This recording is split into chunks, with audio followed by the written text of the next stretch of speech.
the miracle Jesus did in Cana. In the cramped confines of a Galilean village, celebration was life, but failure to provide was disaster. The wine ran out, the music faded, and a humble family's biggest celebration turned into a silent, catastrophic shame. This is the story told in the Gospel of John, chapter 2, verses 1 through 12.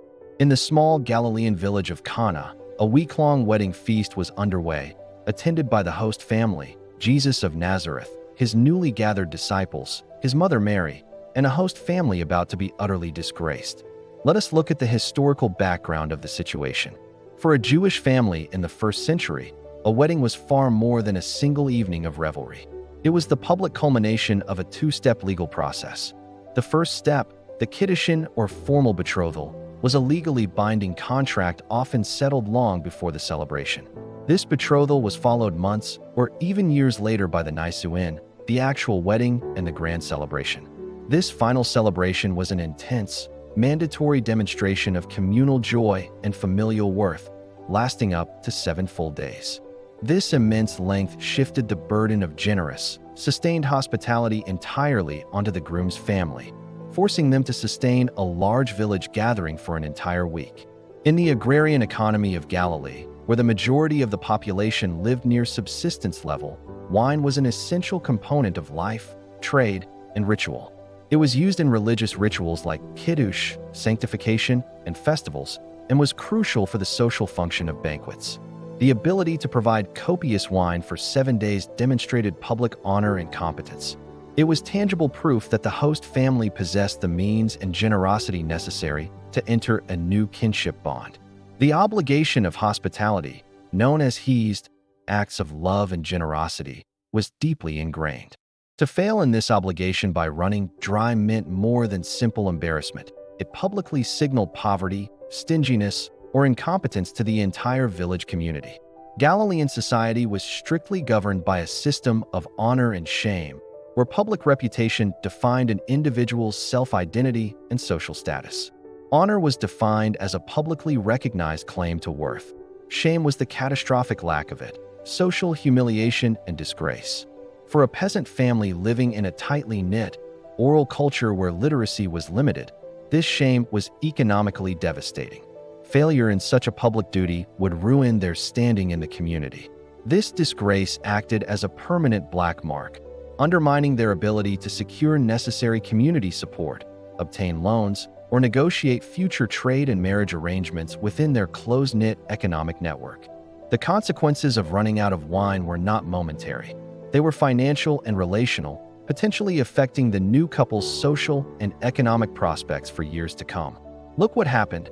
The wedding feast was likely held within the confines of a simple, complex stone house structure, typical of first-century Galilean villages. These homes often consisted of rooms clustered around a shared courtyard, which served as the primary gathering space for large feasts. Guests would have reclined on reed mats or simple benches along the walls or floor of the courtyard, as was customary for less affluent families. The light during the evening would have been flickering and smoky, cast by small oil lamps. Initially, the scene was loud and joyful, filled with music, including flutes, and the requisite celebration, considered a religious duty. As the feast stretched into its final, crucial days, an invisible crisis began in the service area.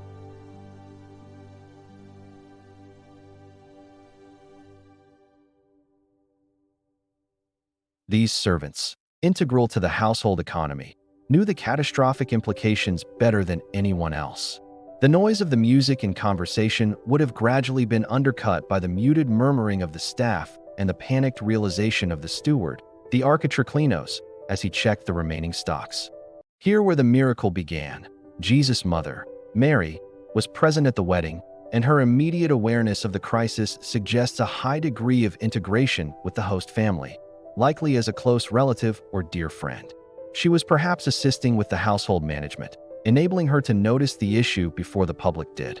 She understood the depth of the shame about to descend on the hosts and quietly sought out her son, Jesus, who was seated among his small, newly formed group of disciples. Her words were a succinct statement of the reality and the weight of the social catastrophe.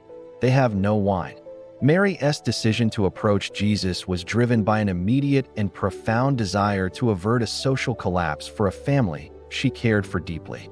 In a collectivist, honor-shame society, preventing such a ruinous public tragedy was an act of high compassion, restoring the host family's social capital and honor.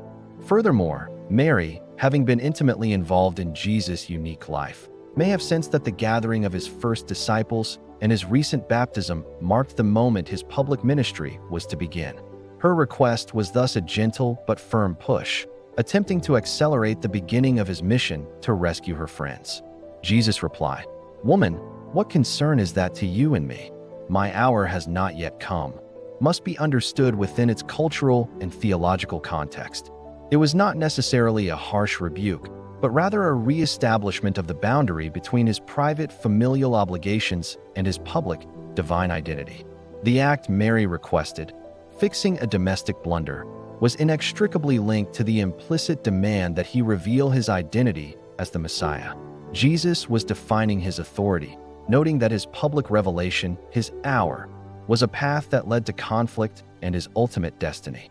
He recognized that performing this sign would irreversibly initiate his ministry, moving him from an obscure craftsman to a public figure of scrutiny and messianic expectation. Mary's final instruction, "Do whatever he tells you," it was crucial for the mechanics of the impending event. Jesus did not address the master of the feast or the host family. He communicated solely through the servants. These household staff were the most trusted, yet lowest-ranking, observers. Their unique position meant they would be the only ones to witness the raw materials, the water from the well, and the final product, the transformed wine. By instructing the servants to execute the task, Jesus ensured the core facts of the change were known to a select few, shielding the host family from the social consequence of revealing they had run out of wine, while simultaneously securing the private belief of his immediate followers. The public perception remained that the host had been miraculously generous. Look what Jesus did. Jesus' attention turned to 6 massive stone water jars standing nearby. These vessels were not used for serving drinks. Each held between 20 and 30 gallons, making the total capacity between 120 and 180 gallons. These stone jars were used specifically for the Jewish ritual washing required by law to maintain ceremonial purity, a practice still widely observed in Galilean villages despite the Roman presence. The stone material was important because, unlike porous clay, it was believed not to absorb impurity. These jars thus stood as physical symbols of the established religious law and its meticulous requirements for daily cleansing. Jesus commanded the servants, "Fill the jars with water." The staff labored to fill the colossal jars to the brim with ordinary well water. He then instructed them to draw out a sample and take it to the steward, the architriclinos, who was charged with overseeing the entire feast. The steward, unaware of the crisis or the source of the liquid, tasted it. The narrative emphasizes that this was not merely adequate wine, but wine of superior quality, the best wine. The quality itself indicated a transformation that entirely bypassed the slow, natural processes of vineyard and fermentation, showcasing an act of creative power. The steward immediately called the groom over, playfully chiding him for violating standard hospitality customs. Everyone serves the good wine first, and then the inferior wine after the guests have drunk freely. But you have kept the best until now. The host family's pending shame was not only averted, but spectacularly inverted. They were now publicly honored for unprecedented, extravagant generosity. The sheer volume and quality of the provision are critical to understanding the narrative's meaning. Providing 120 to 180 gallons of excellent wine stands in stark contrast to the precarious, subsistence-level life of the average Galilean villager. This superabundance linked the event directly to Old Testament prophetic expectations of the Messianic era, a time symbolized by overflowing provision and cosmic joy, when the hills would flow with sweet wine. Amos 9 verse 13. The transformation of the water used for ritual purification into celebratory wine functioned as a powerful declaration.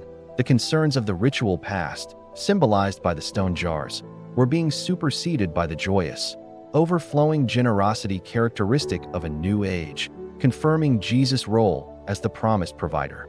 Finally, what we notice historically from Roman law and village law is Galilee, in the early 1st century, was a region under entrenched Roman rule, governed by client kings and subject to Roman taxation.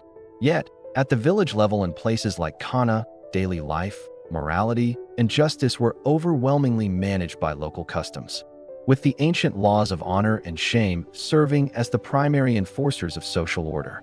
The continued use of large stone purification jars demonstrates the persistence of Orthodox Jewish observance and local tradition beneath the layer of imperial administration. For the host family, this meant that a social disgrace in Cana would be a far greater, more existential threat than any decree from the distant Roman procurator.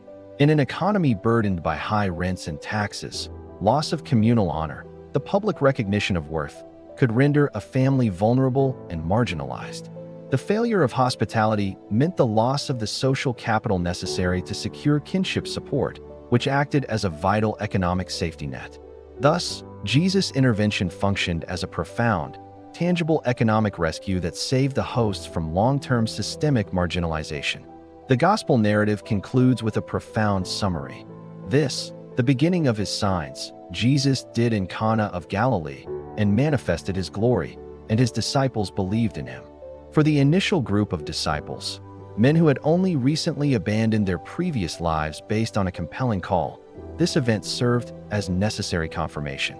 They witnessed the power to create abundance, joy, and resolution where there had been deep anxiety and catastrophic scarcity. The act, performed quietly with only the disciples and servants aware of the mechanism, served as a foundational, private manifestation that established Jesus' authority and glory before any sermon or public confrontation. Historically, the Cana miracle cemented Jesus' identity not through abstract debate, but through physical, undeniable provision that addressed both the immediate practical needs and the long-held prophetic hopes of his people.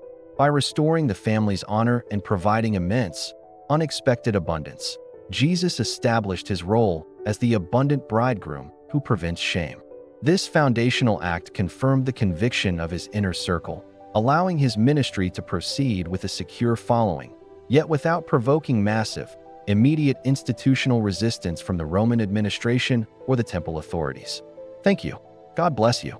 Subscribe now to follow the story as Jesus begins his controversial journey across Galilee.